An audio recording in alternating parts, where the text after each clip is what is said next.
Okay, here we go. Recap week 2. Can you remember what we were trying to transmit as far as the concept of breakfalls in the street were concerned? Well, the classical interpretation of a breakfall is far removed from the angle that we are keen on developing.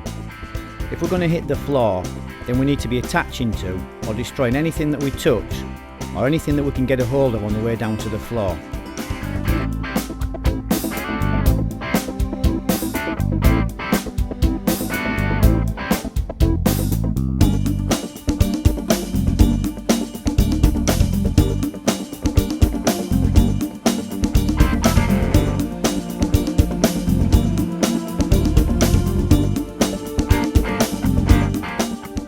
Question for you.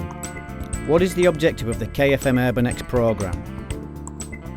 Not sure? You should be. Provocation. The Urban X programme is intent on provoking our minds.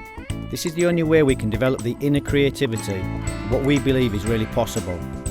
Therefore, we must be constantly observing and questioning everything that we do and everything that is happening around us.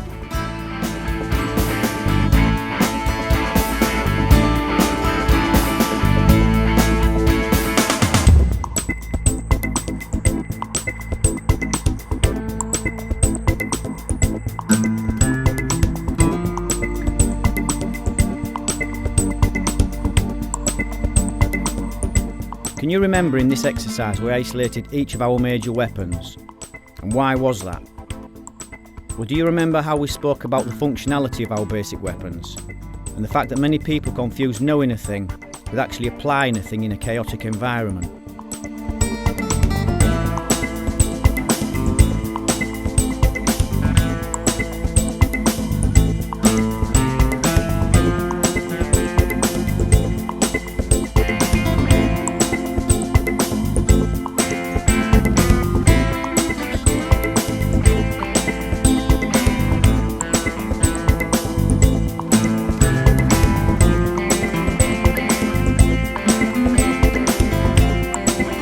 We humans are emotionally charged, and it is for this reason that cultivating our instincts is far more important than just learning a collection of funky techniques.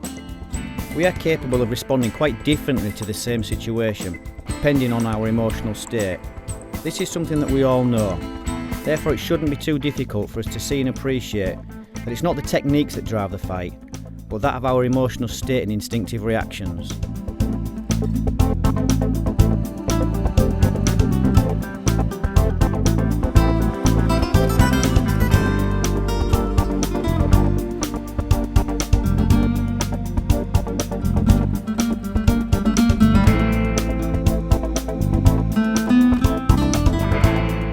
In this exercise, we mix the concept of how we receive an attack and how we return an attack.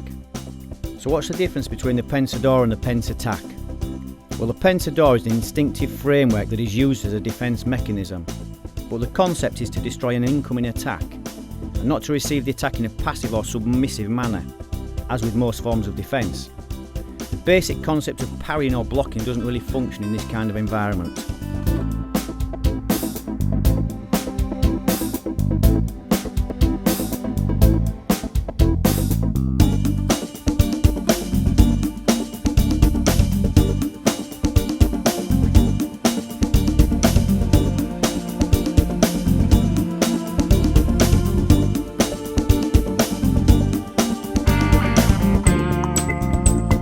The pence attack is a radical evolution of instinct and was something that we found through pure experience. Our objective in the past was how to develop instinctive reaction into a serious weapon, a weapon that we only needed directing and developing as it already lay within our blood. The pence attack has, over the years, developed into a radical and ballistic defence in attack. Its instinctive and destructive applications are nothing short of animalistic, and combined with the emotional and physical brutality, this is the only way to stop a serious physical violation of our personal well-being.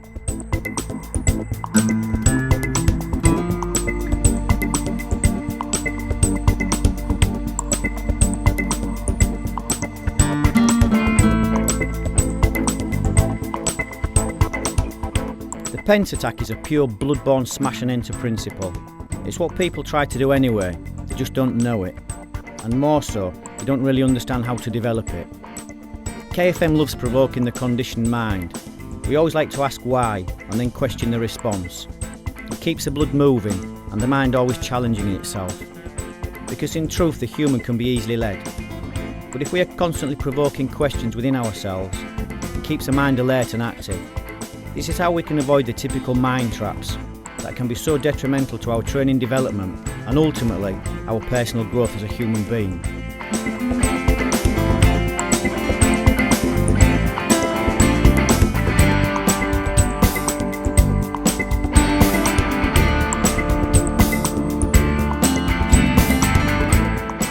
Can you observe what different ranges are in play during this development? All of them.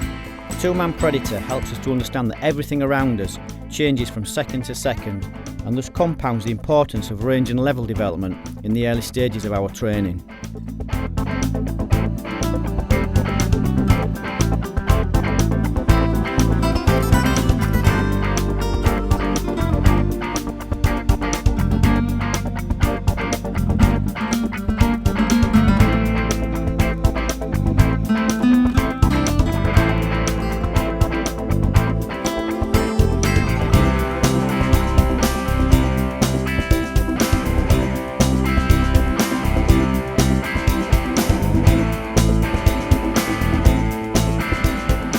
We have listened to many philosophical twists regarding masters of the martial arts and the mysteries of grandeur across the years.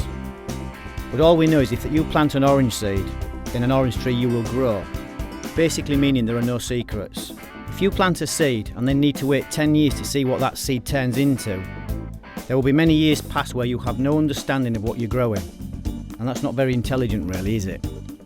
But on the other hand, if you know what seed you plant from day one, then you know what to expect, what you'll eventually get, and also how to cultivate it along the way. Developing our personal characteristics is like a great chef. For example, a punch is a punch, or is there more to it than that? For a chef, a piece of chicken is a piece of chicken, or is it? A chef expresses the creativity of his mind via the kitchen.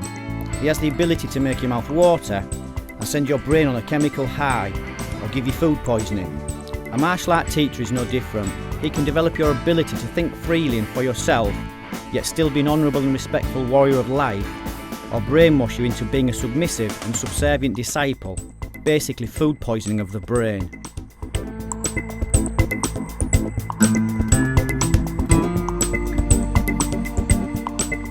One of the great parts about this kind of training is that it will teach you to express you. Sure, we can teach you the formula, as with music, but ultimately it will be your expression of how you understand and express the methodology. All of our top team instructors receive the same information and training methods, yet all are uniquely different.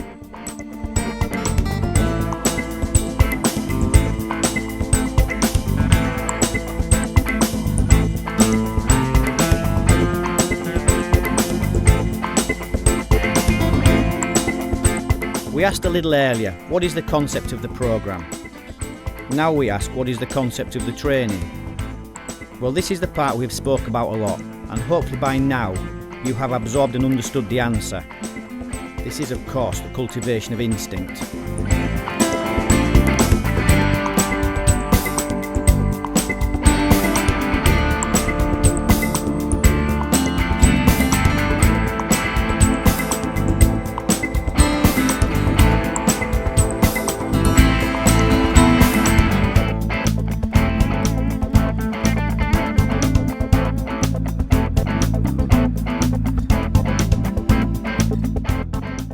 Another question for you. Where was KFM really born? In the fight. I know many of you may say on the street, and this is also very true, but KFM's true birthplace was actually in the fight. It was the animalistic instinct in Husto's blood that sparked the true beginning of what is known today as the Casey fighting method, or KFM for short. Whilst recapping these exercises, don't forget that many times they are shown at a moderate pace in the early stages of training. One of the reasons for this is to give the predator in the middle the chance to play and experiment with his emotions and technical ability combined. Obviously the level of intensity can be lifted as and when needed, and as long as everybody understands what is going on, you can have a real blast whilst at the same time respecting your training partners.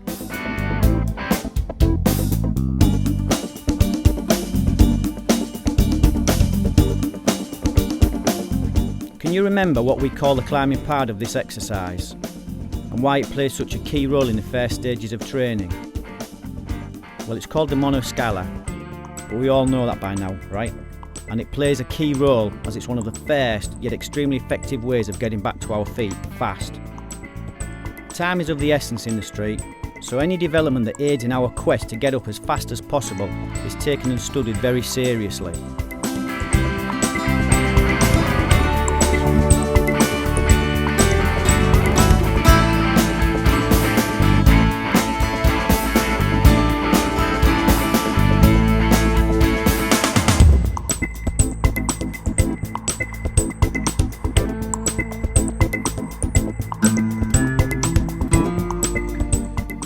And of course, all of this work will provoke all kinds of questions and expose many of the real problems with the urban combat. Well, that's what the whole objective is, provocation, as this is the only way to instigate troublesome and anarchic questions.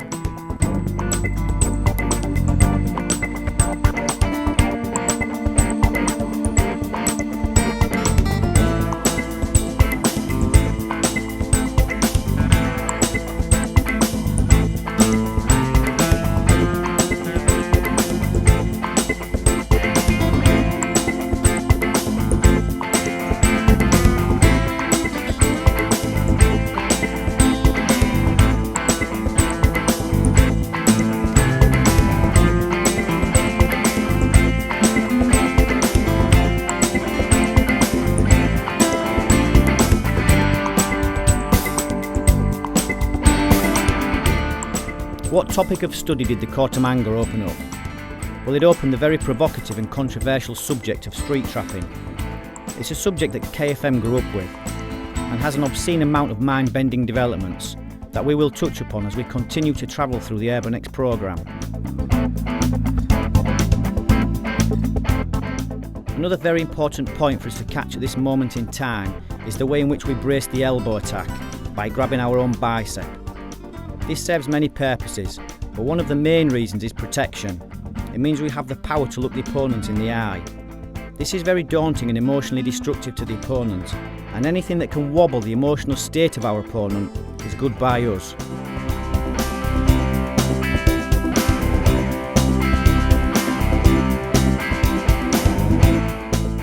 A lot of developments within the KFM trapping were cultivated whilst working the doors over the years. This was a place where many things were observed and later studied. The subject of urban trapping really is a fascinating one, and to be honest, probably one of my favourite subjects of all time. We will get the chance to see, study and investigate more on the Urban X street trapping throughout the entire Urban X programme. So make sure you get to grips with the Quartermanga, as this is only the beginning. There's lots more fun to be had yet.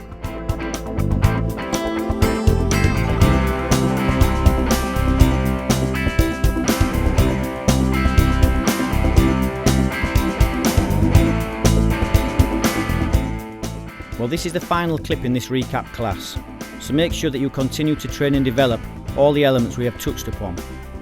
Most of all, make sure you put plenty of time into the Quartermanga, as this is the first evolution of trapping that spawned out of the pensador. And as you will see very clear in time, the pensador really is a Pandora's box, as once we start to open it, you never know what kind of wild and crazy thing will happen next. So until next week, have fun and remember, train hard but train safe.